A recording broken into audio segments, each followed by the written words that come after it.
galera inteligente dessa internet, como é que vocês estão?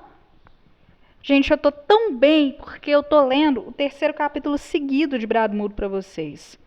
Eu não sei como vou postar esses vídeos, se vai ser um por dia, ou um dia sim, dia não, mas eu tô lendo tudo numa tacada só pra gravar e tá fluindo, tá acontecendo, e eu tô me lembrando quanto foi bom escrever essa história, e tô me lembrando do que vem pela frente, porque pra quem não sabe, esse é o meu romance histórico escrito em 2018, então eu não me lembro de muita coisa.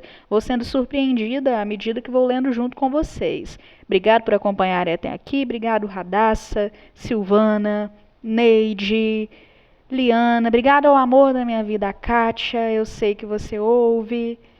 Vamos lá, vamos ler comigo? Vila de Itaruçu, capitania de Pernambuco, Brasil, colônia do Reino Português, Brado Mudo, capítulo 15.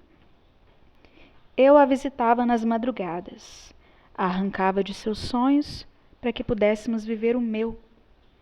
Ela sorria envergonhada por cometer tal loucura, nossos lábios se tocavam com uma doçura imensurável, e meus braços eu a sentia em meio a uma ternura triste. Errar nunca me soou tão prazeroso. Minhas mãos se enrolavam em seus cabelos, meus beijos encontravam seu pescoço suado. Nos desfazíamos de nossas roupas, como se tivéssemos todo o tempo que o mundo pudesse nos oferecer. Eu a tocava, como se corresse o risco de quebrá-la, abraçadas entre a noite. Deslizava a língua por sua pele quente, tomava seus seios para mim, fitava-a com tanto afeto que temia assustá-la. Me ajeitava sobre seu corpo como se quisesse me compenetrar a ela. Sentia-me trêmula, ofegante, se permitindo ser minha, enquanto minha boca bebia de seu prazer. Me derramava sobre seu ser, tomada por uma sensação inefável. Deitadas em um manto de harmonia, seu Deus pareceu zombar de minha felicidade, me fazendo acordar. Sentei-me de supetão, a seda da camisola grudada em minha pele suada, meus seios latejando. Deslizei a mão pela parte inferior de minha coxa, sentindo-me estremecer. Eita! Quando toquei minha intimidade, podia sentir as contrações, quente e molhada. Me surpreendi quando avisaram que a senhorita estava aqui. Já era manhã, havia dormido mais que nos outros dias, mas ainda parecia extremamente exausta. Nana trouxe meu café no quarto e me ajeitou no banho. Estranhou meu silêncio, mas concordou em me acompanhar até a vila. Não poderia, tampouco tentei convencê-la a dispensar João Miguel. Ela não cogitaria a hipótese de sermos levadas à igreja por outro funcionário da fazenda. Ele nos guiou de charrete, com um sorriso estampado no rosto. Respondia atenciosamente a cada comentário de Nana. Parecia o homem mais gentil com quem já havíamos conversado. Permaneci sentada durante o trajeto, fitando a estrada irregular de chão pela qual passava para chegar até Itaruçu. Punhos fortemente fechados, minhas unhas chegavam a ferir a palma da mão. Chegando até a igreja, João Miguel foi avisar ao padre Martim de minha presença e voltou até o lado de fora para acompanhar Nana enquanto eu era recebida. Se surpreendeu por quê, padre? Assim que me recuperei de meu mal-estar, vim vê-lo e pedir sua bênção. Não é minha intenção fugir de meus deveres cristãos. Respondi energicamente, beijando sua mão, desviando o olhar de seus anéis. Então tem passado bem, minha filha? Demonstrou uma preocupação que me pareceu falsa. Confesso que esperei por sua visita, me desejando melhoras, mas o senhor não compareceu. Entendo que cuidar das almas de Itaruçu lhe consuma tempo. Ele não se importava com as almas dos cidadãos insuportavelmente comuns de Itaruçu. Em Coimbra eu ouvia falar de sacerdotes que brigavam pelas almas dos indígenas, ensinando-lhes a respeito do Deus de nosso povo, o único ao qual consideravam real, fazendo-lhes abandonar suas crenças e práticas pagãs, posicionando-se contra seu extermínio. Mas Martim não era um desses homens bons. Era um daqueles que não conseguiriam jamais compreender que os nativos eram os donos daquela terra que meu pai detinha posse.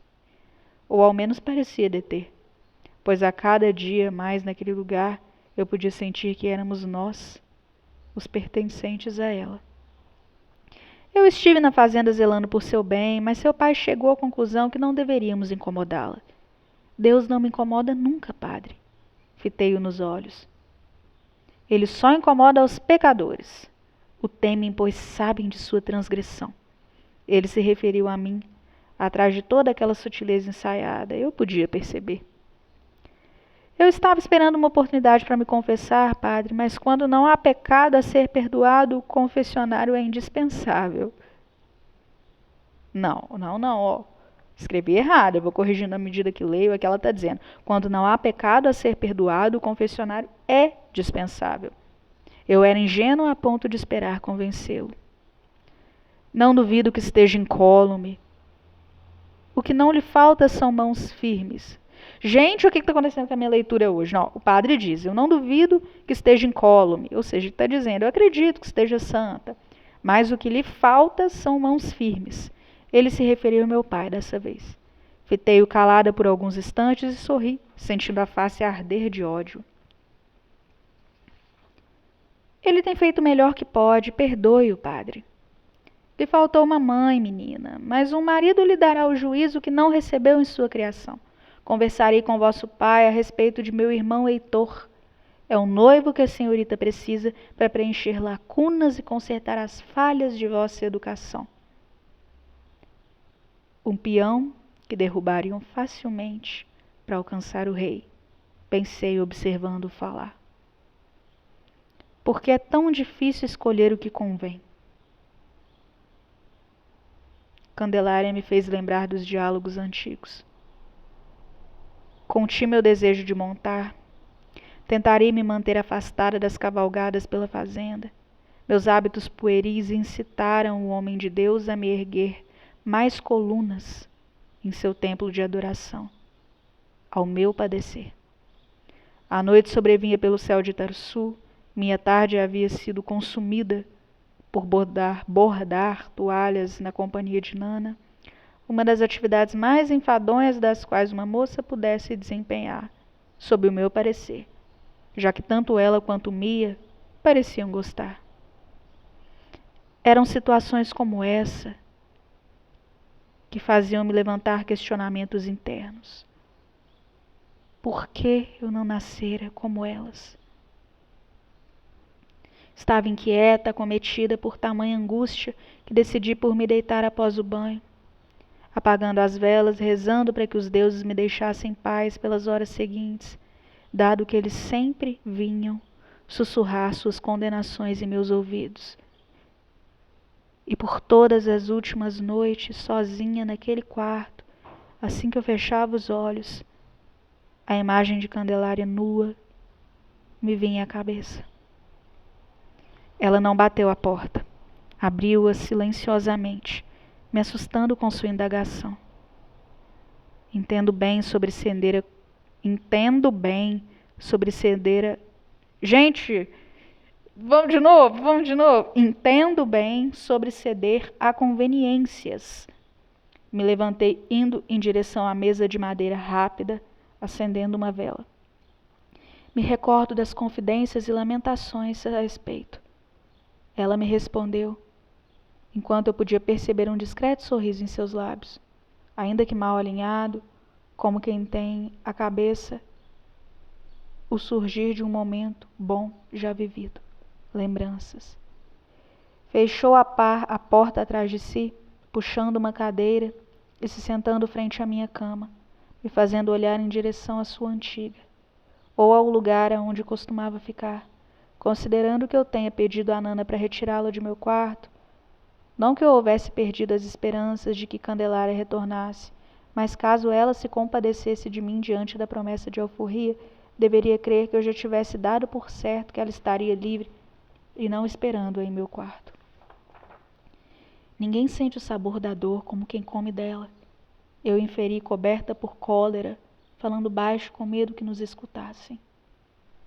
Eu pareço preferir ficar e não usufruir do término da minha escravidão, senhora. Eu compreendi a posição sujeita ao padre em que meu pai se colocava, pois qualquer um pode ser vitimado com certa dose de manipulação. Mas fazer isso com ela não me tornava alguém ruim como o próprio sacerdote. Tampouco Candelária, um ser patético como meu pai. Porém me ensinaram que todos e quaisquer artifícios são válidos para se alcançar o que se deseja e não havia possibilidade de tentar contestar a infinidade do desejo que aquela moça me despertava. Tal decisão a fez compreender que todos estão subjugados a momentos de loucura, Candelária. Tentei me conter, como se quisesse que ela compreendesse o porquê de eu tê-la tentado beijar. Afinal, loucura era a justificativa mais pautável por todos os pecadores. De que me adianta ser livre se não há para onde ir? Quando partir, Senhora? Ri, como quando lançam jatos cheios de vazão a uma brasa ardente em silêncio. Ficar, então, é melhor por causa das provisões da fazenda. Simplifiquei meu modo de pensar. Fica porque está amparada aqui, é isso? Questionei-a, sabendo desde o início que a possibilidade de deixá-la partir nunca fora real. Eu não poderia provar da liberdade com fome, frio, sujeita a homens como um capataz? Ela se explicou sem coragem de me olhar nos olhos. Por sorte não seria consumida pela tristeza que eles traziam. Por um instante pensei que fazê-la questionar se deveria ou não partir, sabendo que jamais poderia partir, era algo cruel de mim. Fico feliz em mantê-la a salvo. Entendo que prefira estar em segurança, ainda que esse não seja o lugar ideal para obtê-la. Corri o risco de não parecer sincera enquanto falava. Eu ainda não era frio bastante para compreender suas razões para ficar. Sendo diferentes das minhas, pareciam absurdas. Prefiro os livros, as conversas, você. Rompeu os poucos segundos que se seguiam em absoluto silêncio, levantando-se a movimentos desprovidos de qualquer pressa, sentando-se ao meu lado. As pessoas não têm obrigação de serem iguais, dado que quando eu, em liberdade, não me importaria com o frio ou a fome para seguir meus desejos. Instiguei, deixando perceber minha decepção latente, com o fato de que ela ficava apenas pelas provisões e não por mim. Talvez eu deseje ficar, senhora, sussurrou, tentando não ser ouvida por Mia, no quarto ao lado, olhando sempre para frente, não podendo ver o quanto sua presença tão próxima a mim era apavorante. Imagine o quão triste seria todas as árvores da floresta no mesmo tom de verde. Comentou, como quem houvesse ouvido tantas metáforas vindas de mim. Minha respiração se fazia ser ouvida por todos naquele quarto, todos os deuses e demônios que serviam de plateia para o meu ódio. Eu ao menos acreditava saber o que era odiar. Caso me fosse concedido a dádiva de regressar, isso que sou agora, aquele momento, eu poderia dizer a mim que estava equivocada em absoluto ao acreditar que havia algo de ruim em mim, em nós. Por que dói tanto? Escorregou os dedos por minha face esquerda, aquela a qual podia ver iluminada pela pequena e gasta vela diante de nós, sobre a mesa, limpando delicadamente a enxurrada de água salgada que meus olhos choravam. Como manter o mar preso ao céu se as águas clamam por se libertar das ondas? Eu idolatraria uma tapeçaria inteira de árvores no mesmo verde que seus olhos. Elas seriam só o que a vida havia me permitido de ter, de Candelária. Porque eu não quero sentir, Candelária, respondia. Ela soltou um suspiro, segurando-o rapidamente, como se não quisesse que eu tomasse conhecimento de seus pensamentos, como se quisesse me dar a esperança de acreditar que eu estivesse lá. Eu gostaria de poder compreender, senhora. E eu gostaria de ser capaz de lhe dizer, Candelária. Sua mão correu em direção à minha, entrelaçando os dedos com violência e pressa. Tenha uma boa noite, senhora. Se o tom ao qual adotou para tal frase fosse menos sutil, eu diria que os livros a ensinaram a artimanha da ironia. Dormir?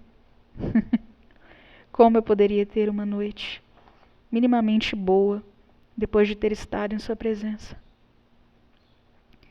Vai ficar hoje, Candelária? Perguntei, temendo que ela saísse. Ainda não. Sorriu, saindo do quarto, como quem oferece um brinquedo a uma criança e o coloca em um lugar alto em seguida. Como quando se precisa parar de precisar tanto de algo, abandonar o cultivo de algo que é envenenado continuamente, arrancar do terreno de minha alma aquele frenesi infeliz, abarrotado de contentamento que crescia por entre as gotas de rejeição que sua inocência jorrava sobre mim. Temia o momento em que ela se permitisse entender o que eu sentia. Assim que se desse conta, nem a comida ou o cobertor lhe manteriam próximo a mim, exceto que sentisse o mesmo. Logo, estaria longe em breve, quando se desse conta do quanto eu a amava. Puxado, hein, galera? Bora pro capítulo 16? Tô animada. Vou gravar e lançar em seguida para vocês. Se inscrevam e curtam o vídeo. Beijo.